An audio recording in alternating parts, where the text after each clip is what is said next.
Assalamualaikum warahmatullahi wabarakatuh. Perkenalkan, nama saya Muhammad Ardian Sarasuna dari kelas reguler D dengan NIM 3223121024, mata kuliah Sejarah Asia Barat Daya dengan dosen Bapak Pristi Suhendro Rokitoyo MSc. Di sini saya akan memaparkan perang yang terjadi di Asia Barat Daya atau biasa juga disebut dengan Timur Tengah. Yaitu Perang Teluk Satu. Perang Teluk Satu adalah bentuk konfrontasi politik dan militer yang melibatkan Irak dan Iran. Perang ini berlangsung pada tahun 1980 hingga 1988 di kawasan Teluk Persia. Oleh karena itu, perang antara Irak dan Iran sering disebut sebagai Perang Teluk Satu. Terjadinya Perang Teluk Satu antara Irak dan Iran disebabkan oleh adanya masalah yang kompleks dan saling berkaitan antara kedua negara tersebut.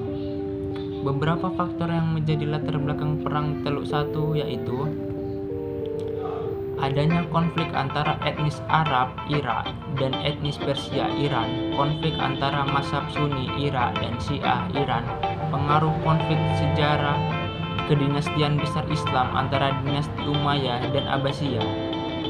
Presiden Irak Saddam Hussein menentang revolusi Islam di Iran karena dianggap dapat menyebabkan instabilitas ekonomi dan politik di Irak.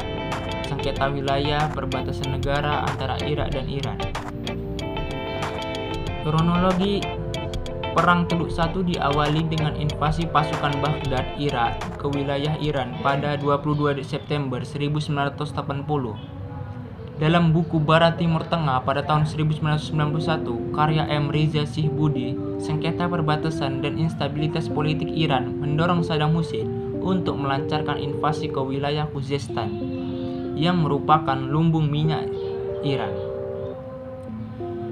Presiden Iran Ayatollah Khomeini membalas serangan Irak dengan mengerahkan ratusan ribu relawan dan tentara veteran.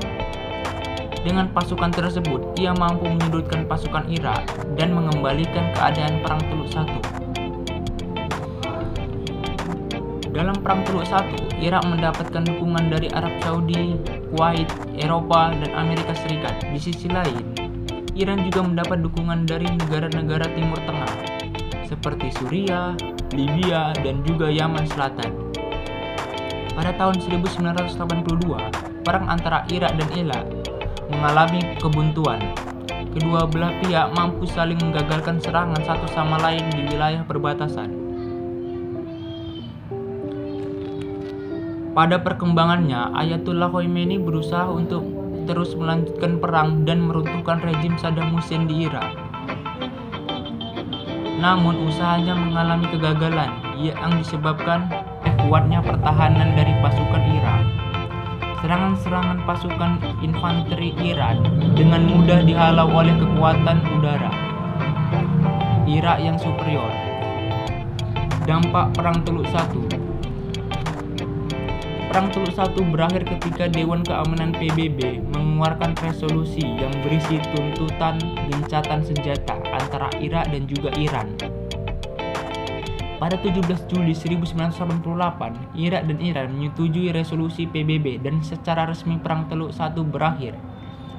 Dalam buku Sejarah Timur Tengah Jilid 1 2012 karya Isawati, Perang Teluk Satu membawa dampak yang besar bagi aspek sosial, ekonomi, politik, masyarakat, internasional, yaitu sebagai berikut.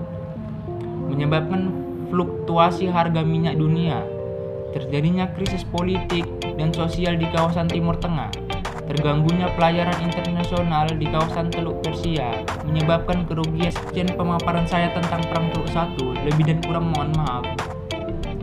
Wassalamualaikum warahmatullahi wabarakatuh.